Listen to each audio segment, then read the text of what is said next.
cara bagaimana kita meniru Kanjeng Nabi. Kalau sudah seperti ini, terusnya ayat yuhibbukumullah, Allah akan menerima cinta sampean. Karena cinta sampean sudah lepas dari selain Allah, sekarang bercinta pada Allah. Wa yaghfir lakum dzunubakum, apa kesalahan yang sudah kita lakukan Pak diampuni dening Allah. Alhamdulillah. Bon.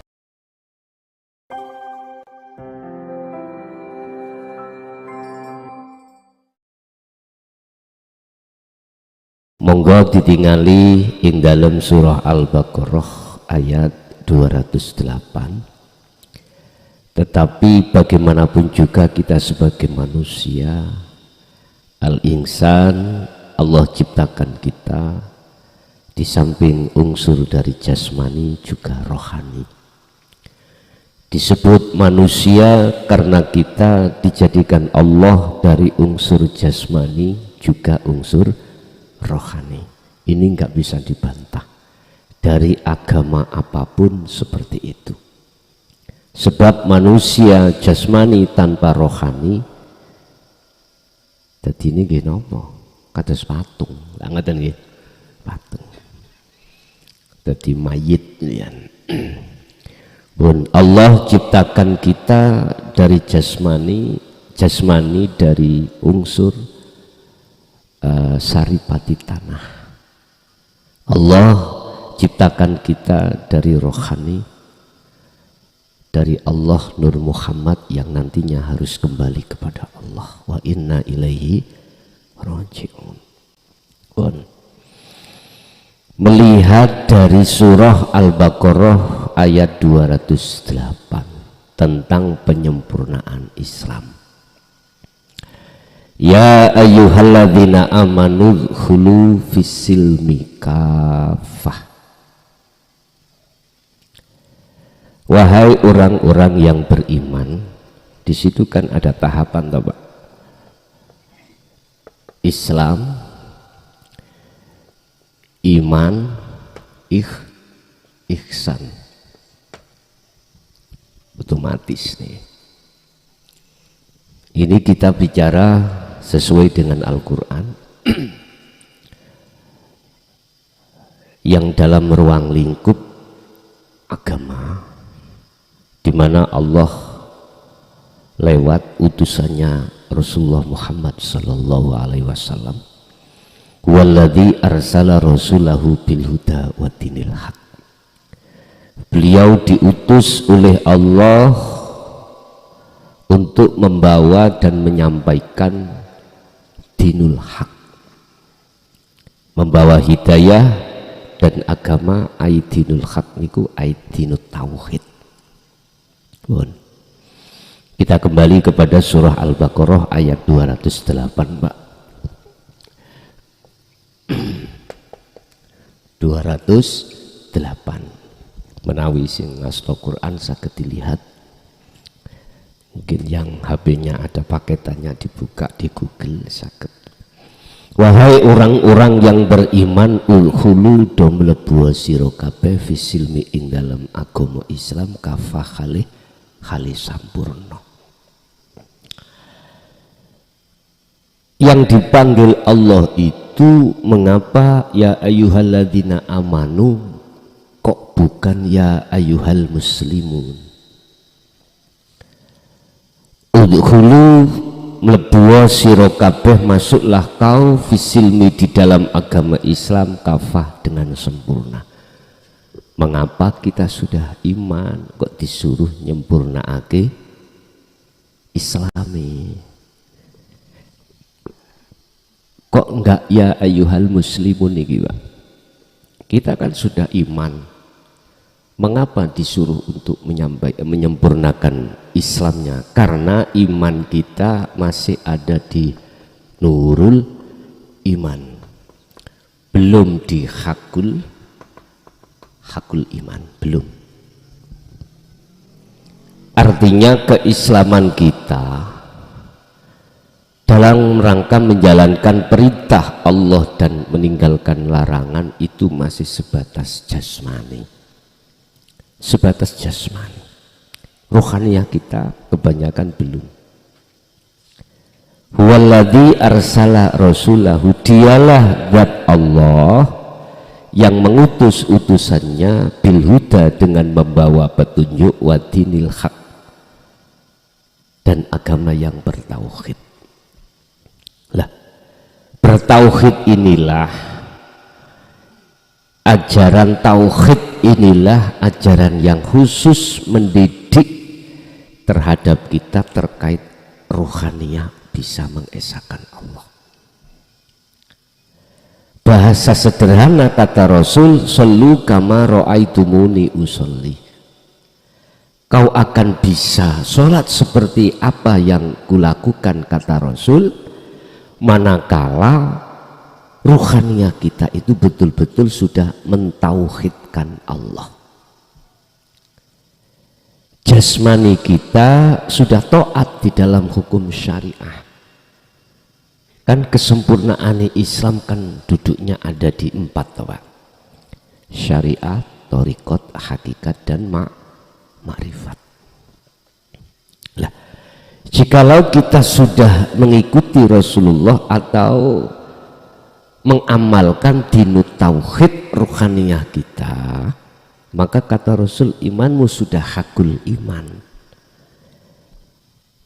Iman yang hakul iman itu iman yang sudah tidak pernah ragu pada Allah atas segala apapun yang terjadi. Makanya suatu saat ketika Rasulullah dan para sahabat beliau aweh tausiah, itu ada malaikat Jibril rawuh. Dan malaikat Jibril itu macak tiang jaler pemuda. Di situ beliau tanya terhadap Rasulullah terkait man Islam wa iman wa ihsan. Ma al islamu wa imanu wa ihsanu. Ini langsung malaikat Jibril tanya pada Rasulullah di depan para sahabat. Langsung saja saya membahas ihsan, karena ihsan ini Bapak ada kaitannya dengan hakul iman. Hakul iman ada kaitannya dengan Islam yang sempurna. Kata Rasul, ihsan adalah anta budallaha ka'annaka taroh. Iman yang sudah ihsan, ihsan itu benar, Pak. Ketika saat kau menyembah pada Allah, seakan-akan kau bisa melihat Allah. Bahasanya ka'annaka taroh, seakan-akan. Berarti lah gak tenan toh Pak ya, seakan-akan. Artinya apa? Inilah yang dimaksud dalam satu ayat, waqumu lillahi qanitin. Tegakkan sholat iku qanitin ay khosyiin, dengan khusyuk. Kita tidak akan Pak pernah sholat itu hati kita itu bisa khusyuk khudur datang Allah manakala iman kita belum ihsan. Kita masih teringat pada sesuatu hal yang ada kaitannya dengan urusan-urusan dunia. Padahal mungkin bisa dilihat dalam surah Al-Baqarah 238 Pak. Allah katakan hafidhu ala sholawah wa sholatil wusta. Jagalah sholat yang ada kaitannya dengan jasmani, as-sholawah ay al-maktubah, berarti 5 waktu yang diwajibkan itu dijalankan jasmani. Wassolatil wusta itu yang dilakukan oleh rohani. Lah berhubung wassolatil wusta ruh ini belum mengenal dinut tauhid, belum mengenal ihsan, mohon maaf siapapun kita, apapun status kita, pasti kita waktu sholat itu masih dibawa oleh nafsu untuk ingat pada selain Allah. Itu pasti Pak, karena kita belum mengenal wassolatil wusta. Kalau ini saya ambil tafsir wassolatil wusta di dalam tafsir Jalalain itu ulama khilaf Pak. Ada yang mengatakan asar, ada yang mengatakan maghrib. Al-wusta niku makna lughatnya itu, muradnya itu kan tengah. Tapi kalau kita ambil, kita tarik dari kacamata hakikat menuju makrifat, ternyata wassolatil wusta itu ai sholat yang ada kaitannya dengan ruhaniyah. Berarti hakikat menuju makrifat, kehuduran pada Allah. Dan ini Bapak Ibu miturut surat Al-Baqarah 208 iki, miturut ayat iku wajib Islam kita sempurna. Kita dipanggil oleh Allah, wahai orang yang beriman, masuklah kau di dalam Islam, di dalam agama Islam dengan sempurna. Jasmani ini sampai ya muslim, ruhaniyahnya ya muslim. Allah sudah Rasulullah sudah katakan, anta budallaha ka'annaka tara. Ketika kau menyembah pada Allah, seakan-akan kau bisa melihat Allah. Fa ilam tara, apabila kau tidak bisa melihat Allah, ya seakan-akan kau merasa selalu dilihat Allah. Dan ini wonten pundi Pak. Makanya wis cocok yang namanya judul niki, sempurnakanlah Islammu dan perkuat tauhidmu. Kita di dalam Al-Quran ada bimbingan tauhid 4 bab Pak ya, 4 tahapan. Tahapan pertama, la ilaha illallah. Yang kedua, la ilaha illa huwa. Yang ketiga, la ilaha illa anta. Yang keempat terakhir, la ilaha illa ana. Inilah Pak yang belum maksud tahapan syariah, thariqah, hakikat, makrifat.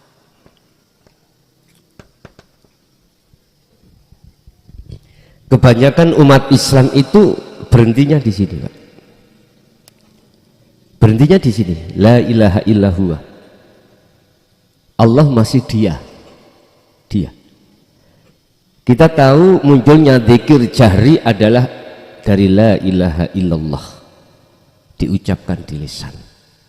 Kita mengenal di dunia thariqah la ilaha illallah dalam hati, tidak diucap di dalam lisan tapi di dalam hati. Allah huwa, Allah, Allah, akhirnya disebut zikir siri.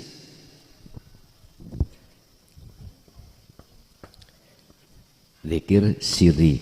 Ada yang mengatakan thariqah zikir khafi, ada yang mengatakan ismudat. Gimpun, semuanya sama saja, cuman masih kita ucap. Bapak Ibu, kita akan mengenal tauhid la ilaha illa anta. Ini di dalam surah Al-Anbiya 78. La ilaha illa anta subhanaka inni kuntu minal dzalimin. Ini ada kaitannya dengan Nabi Yunus ketika beliau menyampaikan dinut tauhid di tengah kaum itu ditolak Pak. Ditolak. Tetapi beliau itu tidak menerima atas penolakan dari kaum tersebut.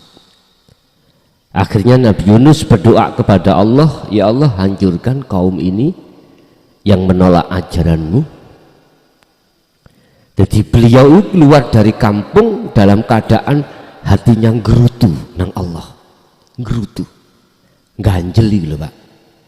Rasanya ati rapenak karena kaum menolak ajaran beliau. Beda dengan Rasulullah Muhammad, Nabi kita. Di dalam surat Al-Hijr ayat 94 sampai 99 bagaimana Rasulullah ketika menyampaikan tentang la ilaha illa anta dan wa ana. Sama, dicaci, dimaki, bahkan dalam satu kaum Taif itu Pak, mayoritas semua menolak. Bahkan Rasulullah tidak cukup dicaci Pak, beliau dilempar dengan kotoran onta, bahkan dengan batu. Tapi bagaimana beliau? Beliau tidak menyalahkan mereka-mereka yang menolak. Karena apa? Karena keislaman beliau itu sudah sempurna. Siapapun panjenengan kau, manakala Islamnya sudah sempurna sampai ma'rifat, mohon maaf, walillahil masyriq wal maghrib. Pundi Pak? Etan niku pundi Pak? Sana nggih. Bingung kalau kinten niku kulon. Walillahil masyriq wal maghrib, Al-Baqarah 115. Mulai makhluk jagat timur, jagat barat sampai jagat timur itu milik Allah, dan yang menggerakkan Allah. Sekecil makhluk apapun, debu bisanya bergerak, itu yang menggerakkan Allah. Apalagi kita. Allahu khalaqakum wa ma ta'malun. Semua makhluk itu yang menciptakan Allah. Yang kumaksud Allah itu bukan di nama Pak, bukan di isim Bismillahirrahmanirrahim dengan menyebut nama Allah, bukan di sifat huwa nih, bukan. Yang kumaksud Allah itu adalah bidzat ini. Jadi makhluk apapun iku ciptaan Allah, wa ma ta'malun, lan apa pergerakan yang muncul dalam diri makhluk itu datangnya dari Allah. Jelas dalam hadis sahih Rasulullah katakan la haula wala quwata illa billah.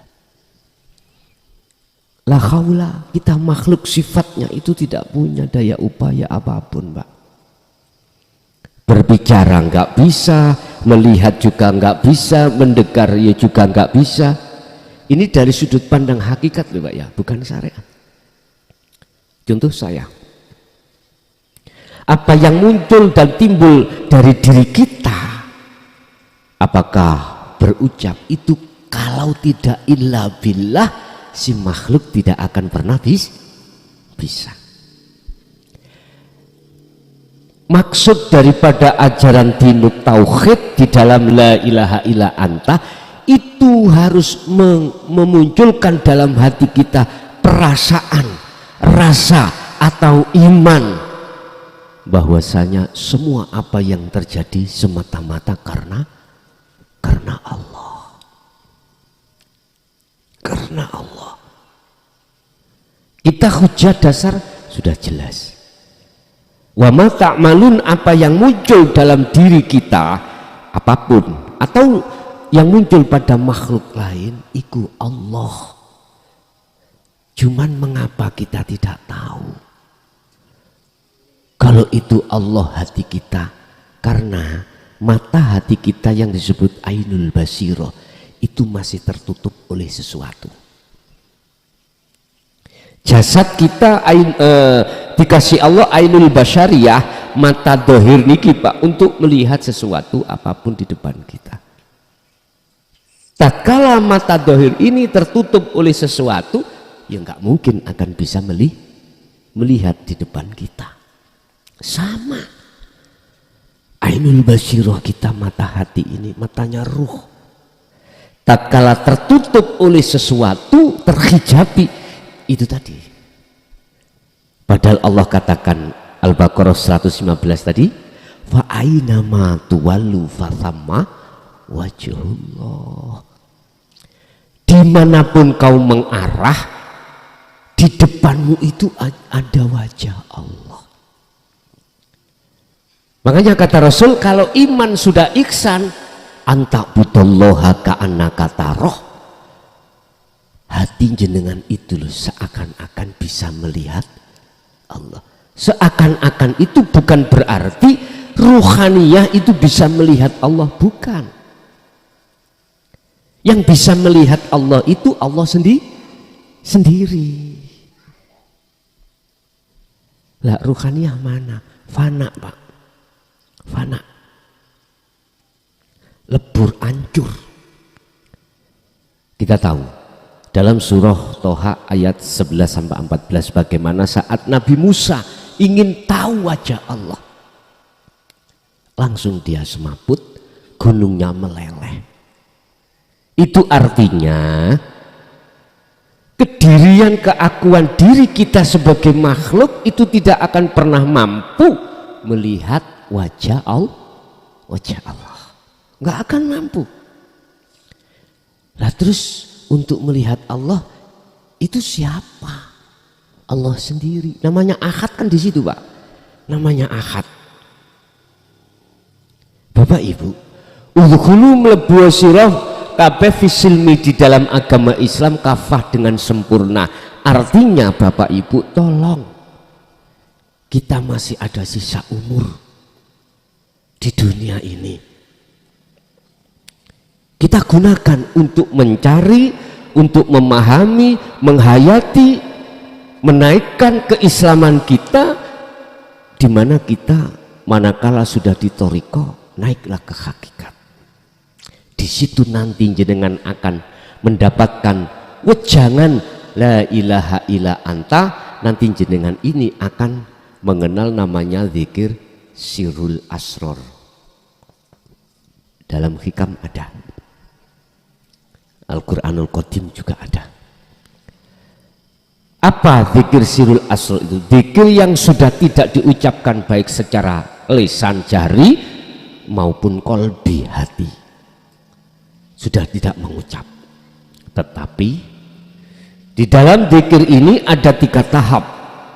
Syekh Ibnu Athaillah di dalam kitab Syarhul Hikam, di dalam kitab Hikam mengatakan 3 tahap disebut su'aul basirah. Rasa iman, rasa itu iman. Harus ada tanaman iman atau rasa bahwasanya yang menggerakkan seluruh makhluk sekecil dan sebesar apapun itu adalah Allah. Untuk menanamkan hati seperti itu butuh latihan Pak. Kalau di dalam thariqah itu biasanya itu disuruh berzikir sir, hati ngucap bersamaan dengan napas keluar Allah setiap napas. Ketemu 1 hari 1 malam berapa puluh ribu itu napas itu. Lah di situ ditekankan oleh Rasulullah supaya kau merasa seakan-akan selalu dilihat Allah, maka sirul asurnya itu ikutkan. Di samping hati mengatakan, mengucap dzikir ismudzat Allahu Allah, dalam hati sampai harus menyertakan rasa atau iman yang mengeluarkan dan memasukkan napas adalah Allah. Di manakah Allahnya? Innahu bikulli syai'im muhit. Sesungguhnya Allah itu meliputi atas segala hal sesuatu. Sesuatu berarti apapun. Apakah burung berterbang, apakah jenengan melihat, mendengar, berjalan, tatkala tidak dilayani Allah, tidak diliputi Allah, kita nggak akan pernah sampai di sini Pak, berkumpul, nggak pernah. Oleh karena iman kita itu belum ihsan Bapak Ibu, maka kita mulai rumah tadi nggak ada rasa iman, merasakan kehadiran Allah dalam diri kita. Idza sa'alaka ibadi anni fa inni qaribun. Muhammad, tatkala hambaku tanya tentang aku, katakan bahwasanya ini qaribun. Allah itu dekat.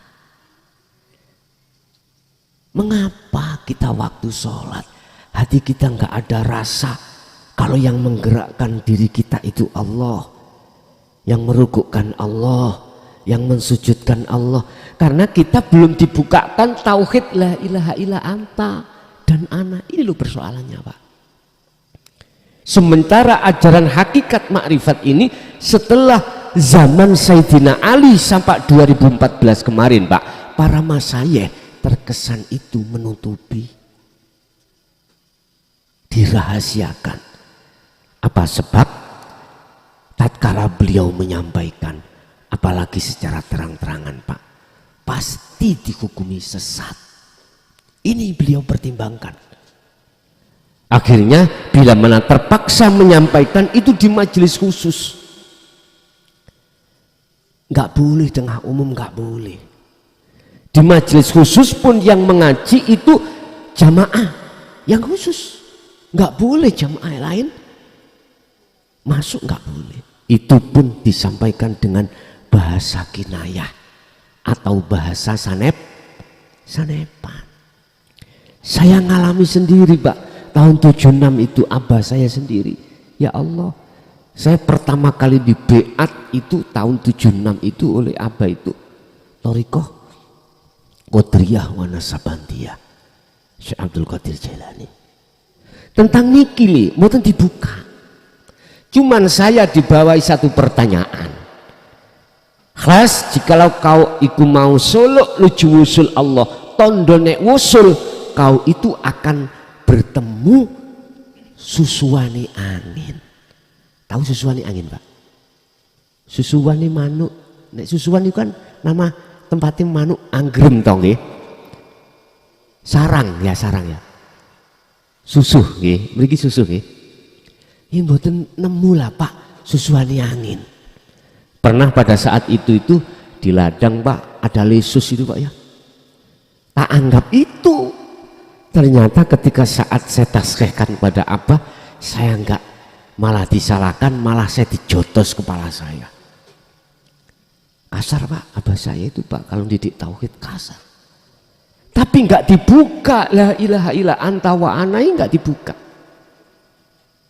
Subhanallah, saya berzikir diwajibkan zikir khafi itu Pak, satu hari satu malam 20.000 pada saat itu. Lah umur jenengan tahun segitu berapa Gus? Kula niki tasih ibtidak kelas sekawan. Kelas 5, kelas 6 kula niki disambal beledek, mati aja niti kubur tangi. Niki sejarah kula sini niku nanti seperti itu. Tapi penak mbok niku pun asal beras kathah. Nggih. Ajeng didusi lho Pak, didusi kula niki ditangekni Allah. Tangi. Lah sing layak wedok-wedok mlayu. Nggih. Niki cara sejarah saya ceritakan mungkin banyak yang tidak percaya, tapi faktanya di masyarakat saya sana juga terjadi, tahu. Tapi tak cerita saya ceritakan mengalami apakah saya itu ketika dikatakan masyarakat itu enggak ada. Kalau di sana itu Pak dikatakan mati itu kalau sudah dibujur niku ngalir ngidul terus ditutupi jari, itu berarti sudah mati. Mungkin saya itu mati suri mungkin. Ya jam segini Pak, jam segini. Kan waktu hujan kemarau beledek-beledek itu Pak, anak kecil dulu itu kan suka ke ladang cari manuk. Jadi burung ada di mana itu? Di pohon itu kita antam biar dia itu keluar terus kena air nggak bisa mabur lagi itu Pak. Kita kejar. Itu biasanya. Bapak Ibu, inilah terjadinya kholwat itu nanti gitu. Seperti orang mati. Nggak dibukakan saya. Jadi ketika saat suluk saya itu hanya muter-muter Pak. Muter-muter di alam mukasyafah, tidak bisa ke musyahadah. Nggak bisa. Musyahadah di apa bertemu Allah nggak bisa. Padahal sederhana Pak. Untuk bisa ketemu Allah itu sederhana. Untuk bisa sampai ke ma'rifat itu sederhana. Mungkin dibuka di dalam surat Al-Kahfi ayat 110. Itu Allah memberikan cara untuk kita bisa bertemu Allah waktu sholat itu bagaimana. Wa man kana yarju liqa'a rabbih falyamal amalan sholihan. Jikalau kau ingin bertemu Tuhanmu, Allah orang Islam, pertama falyamal amalan sholihan. Lakukanlah zikir ini. Berarti ini menyempurnakan tauhid kita, Pak. Kita tidak hanya mengenal Allah dari sisi nama, isim, kita harus mengenal Allah juga sisi sifat, huwa la ilaha illa huwa. Dan juga kita harus mengenal Allah dari sisi zatnya, baru ana. Ana itu di dalam zat hidup itu yang Allah katakan surat apa itu? Mungkin saya lupa. Laisa kamislihi syai'un. Tidak bisa jenengan gambarkan dengan apapun. Tidak bisa kau sebut dengan sebutan apapun. Kalau sudah sampai pada zatnya itu nggak bisa, Pak. Bahasa Quran hanya ana. Surat Al-Anbiya ayat 25. Jadi kita harus terus mendawamkan atau mengistiqomahkan zikir la ilaha illa anta. Caranya bagaimana? Kita diem, Pak. Tidak diucapkan la ilaha illa anta, enggak. Fungsinya yang kita ambil. Kalau kita baca itu masih berlafaz, Pak.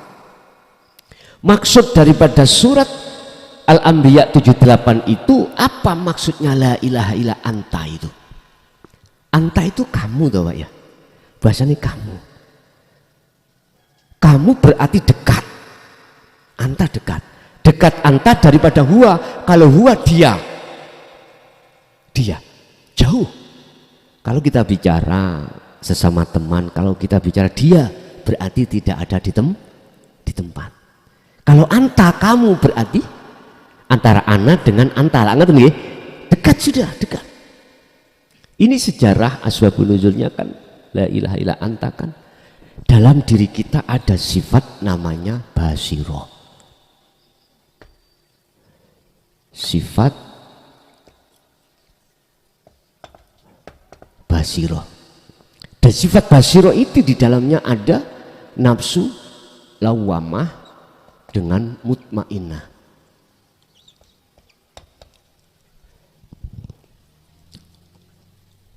Ini nafsu yang dirahmati Allah. Ada nafsu yang mengajak jenengan kali kula lalai. Innan nafsa la amaratum bisu illama rohima rabbi. Ada nafsu yang dirahmati Allah. Nah, nafsu yang dicela itulah yang menjadikan kita itu lalai pada Allah.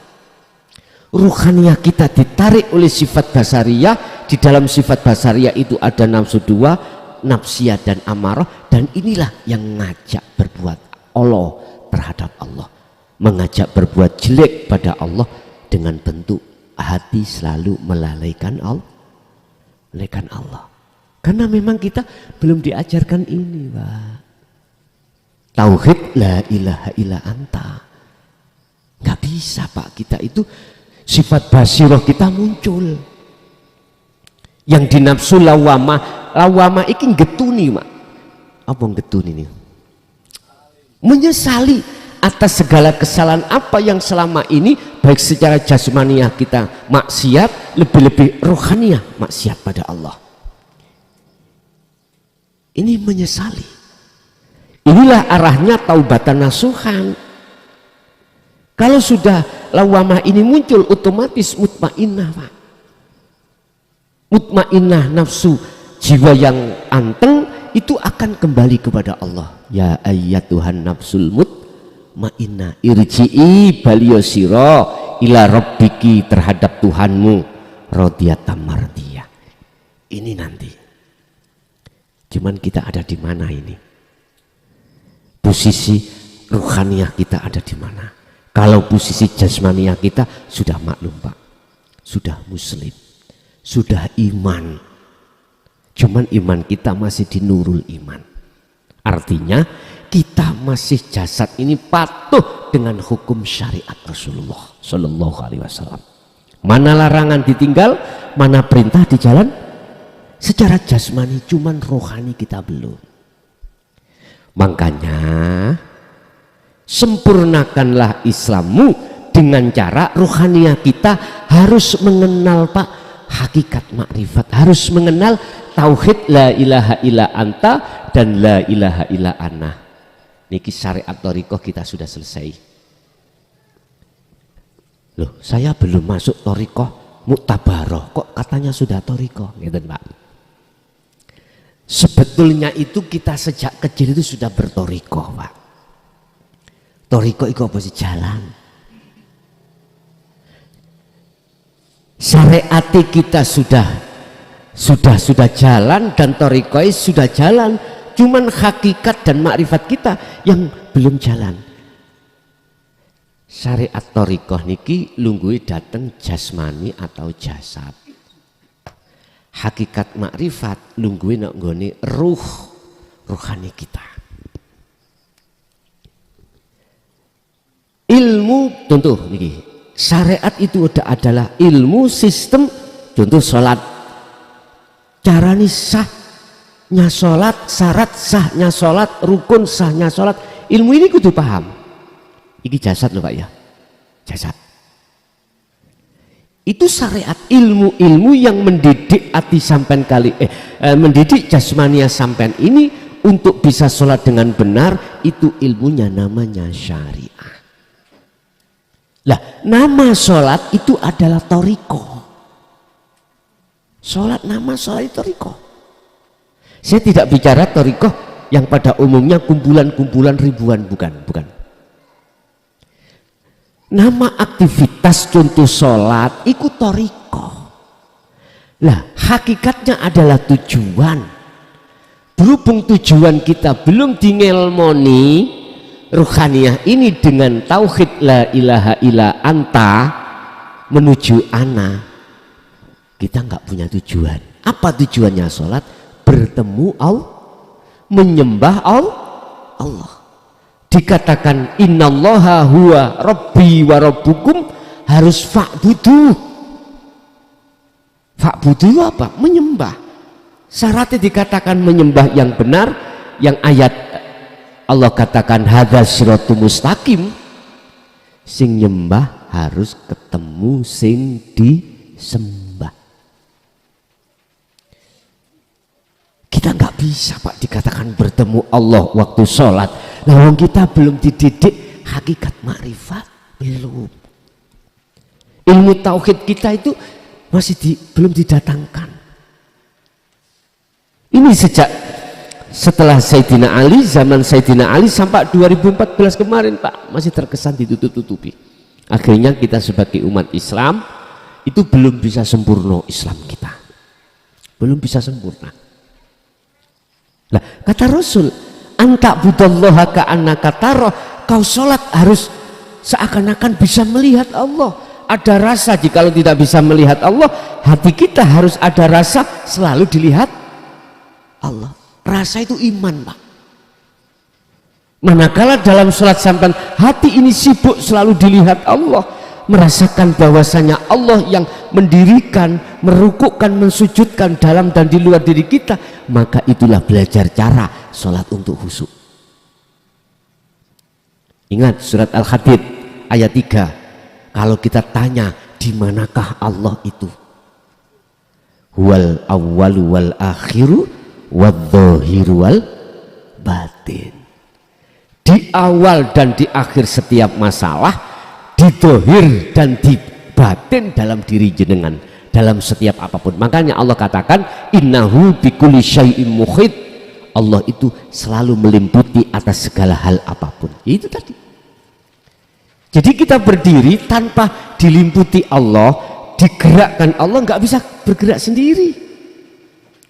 Artinya kalau kita sudah dididik la ilaha illa anta, Allah itu dekat, hati sampai iki ada pancaran nur, anta pancaran nur dekat pada Allah, merasakan kehadiran Allah dalam diri kita yang menggerakkan. Kan sudah jelas la haula, makhluk itu sifatnya la haula wala quwata. Bisanya kaul keluar, bisa kuwata keluar karena illa billah. Berhubung ilmunya enggak dijabarkan di tengah masyarakat, maka kita enggak paham. Akhirnya kita sholatnya itu hanya secara jasmani, sementara ruhaniah kita dialing-alingi oleh nafsu akhirnya kita teringat pada selain Allah, yaitu urusan-urusan dunia.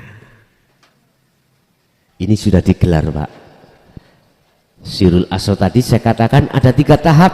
Pertama, su'aul basiro, merasakan, meyakini kalau diri kita bisanya bergerak karena digerakkan Allah. Iki sampean asah. Sampai terapkan setiap aktivitas jenengan, baik di dalam waktu sholat maupun di waktu di luar sholat. Terapkan, asah. Nanti akan dibimbing Allah di pintu kedua, ainul basiroh, bertemu Allah. Itu pasti, Pak. Allah sudah berjanji dalam surat Al-Ankabut ayat 5. Wa man kana yarju liqa Allah fa inna ajalallah la'at.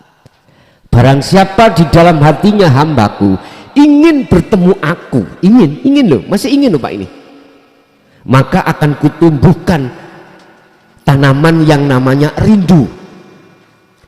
Hati sampean akan rindu kemanapun ingin bertemu Allah. Dan di situ Allah berjanji pada waktu yang ditentukan Allah pertemuan tersebut. Itu ainul basirah, bertemu. Tapi Pak, ono syaratnya, ketemu itu nanti keakuan kita sebagai makhluk yang bisa nyapo-nyapo itu hilang kita. Yang kita asalnya merasa diri kita itu adalah kaya, padahal kaya itu sifat Allah, sifatnya Allah. Kita adalah miskin, itu nanti kita akan hilang sifat itu.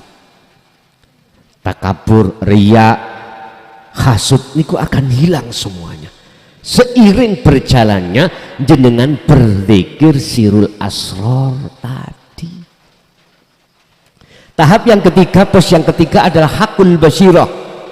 Inilah Pak yang dimaksud Rasulullah, iman yang sudah hakul iman niki, sudah benar imanmu hanya pada Allah, sehingga ketika jenengan iki beraktivitas apapun, bertemu apapun, hati sampai itu hanya memandang sirnya Allah, bukan memandang makhluknya, tapi memandang khaliqi, Pak. Ini yang terjadi. Tatkala Islam itu sudah sempurna, maka secara otomatis mohon maaf tauhid sampai nggih sempurna. Akhirnya sampailah pada tauhid la ilaha illa ana. Tidak ada Tuhan yang wajib disembah kecuali aku. Ini yang dawuhkan Allah, Pak. Apakah Rasulullah juga menyampaikan tentang tauhid la ilaha illa ana? Tolong dibuka di dalam surah Al-Anbiya 25. Wa ma arsalna min qablika min rasulin illa nuhi ilaihi annahu la ilaha illa ana fa'budun. Artinya begini, ini Allah yang dawuh terhadap Muhammad. Muhammad, aku tidak pernah mengutus utusan sebelum kamu, termasuk dirimu, kecuali alias wajib membawa wahyu inti. Ini la ilaha illa ana iki. Niki pun melayu nanggone sesi jenar lho nanti lho, ndak nanti ngeten Pak. Kecuali harus menyampaikan wahyu intiku iki yang harus dibawa. Apa wahyu inti? Tidak ada Tuhan yang wajib disembah kecuali aku, bukan Allah lagi, bukan anta, bukan huwa, tapi ana. Tidak ada Tuhan yang wajib disembah kecuali aku. Aku. Lah aku sopo? Aku siapa? Akunya Allah. Itu akan muncul dalam hati jenengan manakala keakuan makhluk kita ini sudah fana, sudah hancur, sudah lebur. Berarti yang ada hanyalah Allah. La maujudan illallah. Apapun tidak ada yang ada kecuali adanya Allah. Adanya kita itu sebab diadakan, Pak. Berarti sifat ada itu bukan sifat kita, tapi sifatnya Allah. sifatnya Allah. Sifat wajibnya Allah pertama adalah wujud, namanya wujud. Wujud ada, lawannya wujud adam.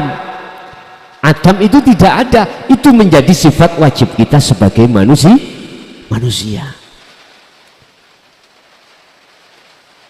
Nyun sewu, ini tidak terlepas dari penetapan sifat wajibnya Allah pada Allah, sifat wajibnya makhluk terhadap makhluk. Tidak terlepas, Pak.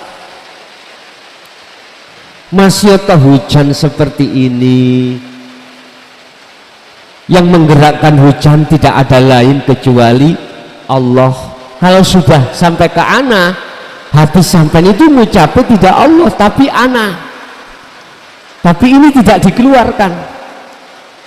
Kalau sudah sampai di makrifat, sudah tidak membahas anta, huwa, Allah, sudah tidak ana. Kalau sudah ana, fa'budun, maka sesembahan orang-orang itu benar terhadap aku. Berarti lewat surat Al-Anbiya ayat 25 tadi menunjukkan bukti bahwasanya Rasulullah juga menyampaikan hal ini di tengah umum, Pak.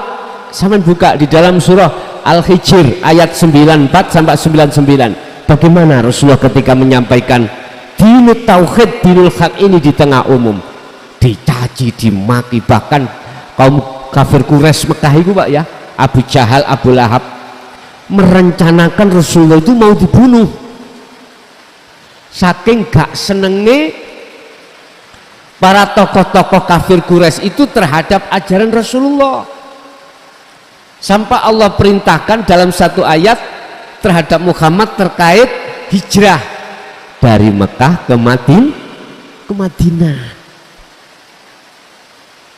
Ini bukti kalau Rasulullah dulu menyampaikan. Tapi mengapa setelah Sayyidina Ali sampai tahun 2014 kemarin penyempurnaan Islam hakikat makrifat itu dianggap tabu, terkesan disembunyikan, itu bahaya. Karena mohon maaf, siapapun yang berani untuk menyampaikan tentang hal ini pasti bukan pujaan yang dia terima, mayoritas adalah cacian. Kalau saya sih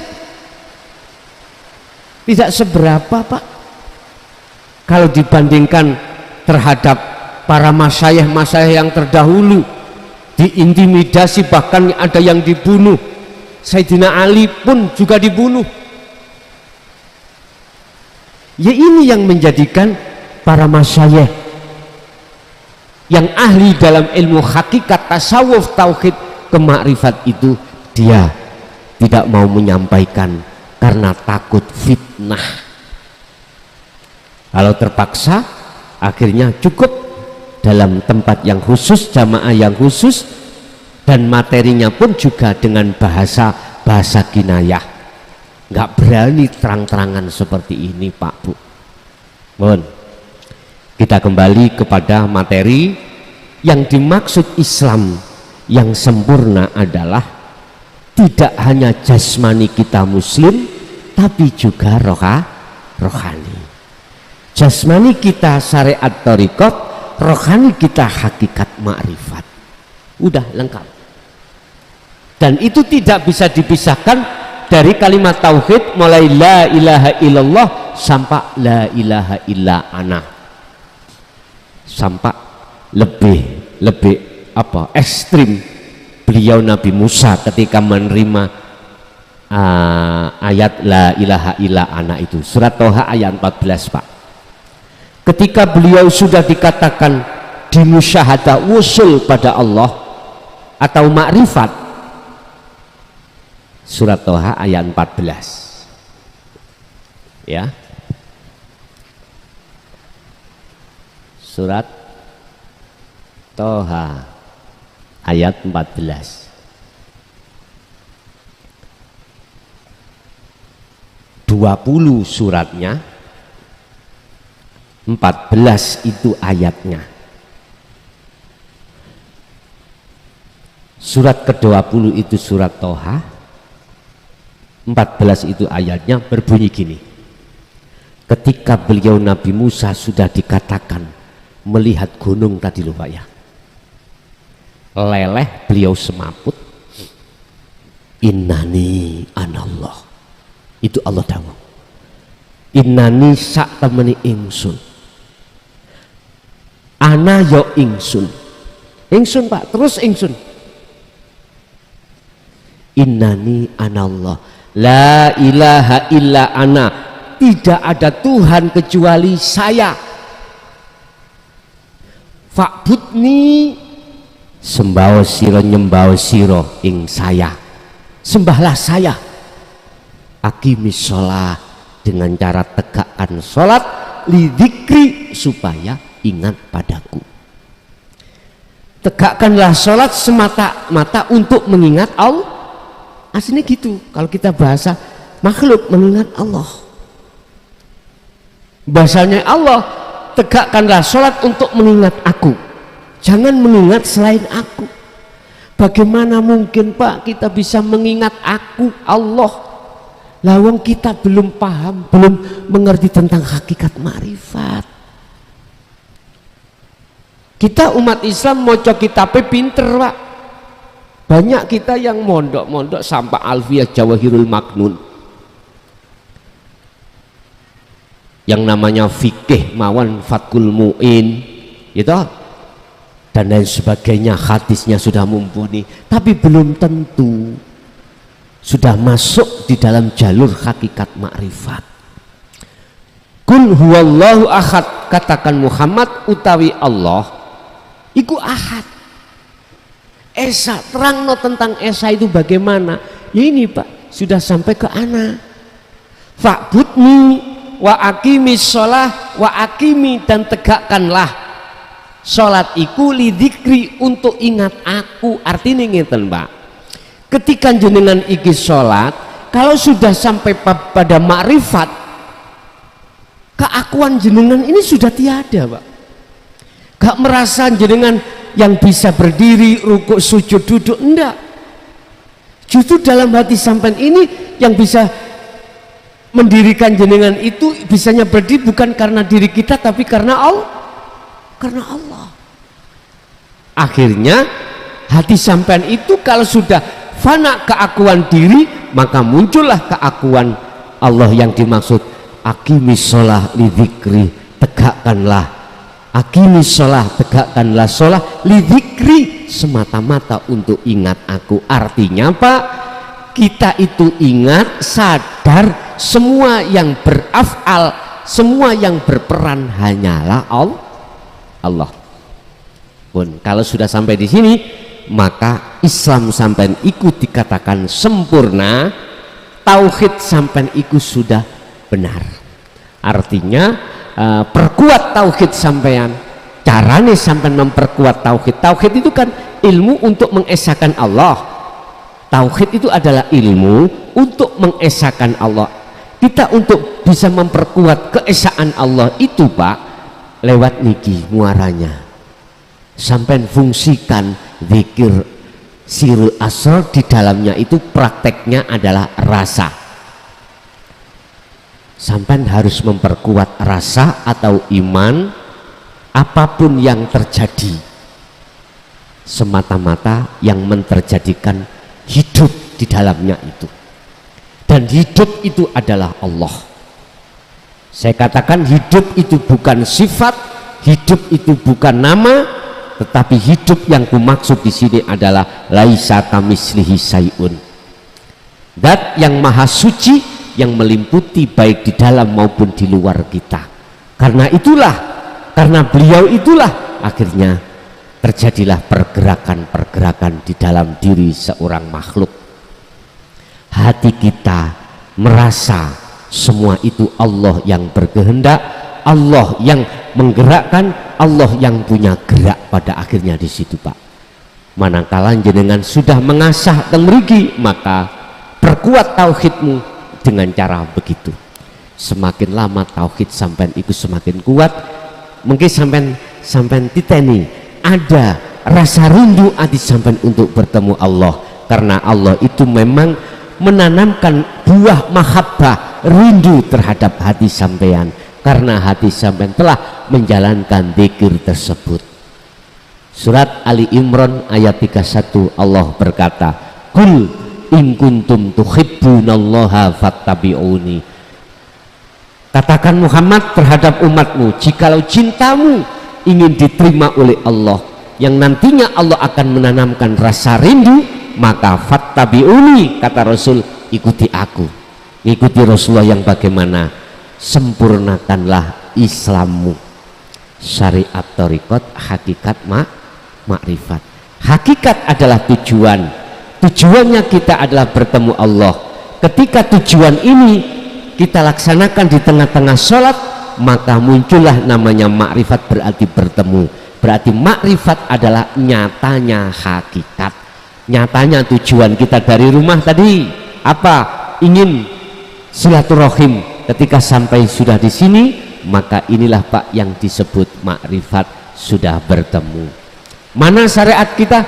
Tumpaan kita sepeda kita parkir, thariqahnya jalan, sementara kita tinggalkan, kita sudah duduk manis di sini. Artinya Pak, kita dihadapkan Allah berbagai macam thariqah. Thariqah berupa sholat, thariqah berupa ngaji, thariqah berupa dzikir, thariqah berupa apapun aktivitas. Nah, disinilah yang harus sampai tanamkan yang namanya tauhid. La ilaha illa anta niki. Jenengan harus merasakan apa yang muncul dan timbul dalam diri kita semata-mata datangnya dari Allah Subhanahu wa ta'ala. Inilah cara bagaimana kita meniru Kanjeng Nabi. Kalau sudah seperti ini, terusnya ayat yuhibbukumullah, Allah akan menerima cinta sampean, karena cinta sampean sudah lepas dari selain Allah, sekarang bercinta pada Allah. Wa yaghfir lakum dunubakum, apa kesalahan yang sudah kita lakukan Pak diampuni dening Allah. Alhamdulillah. Pun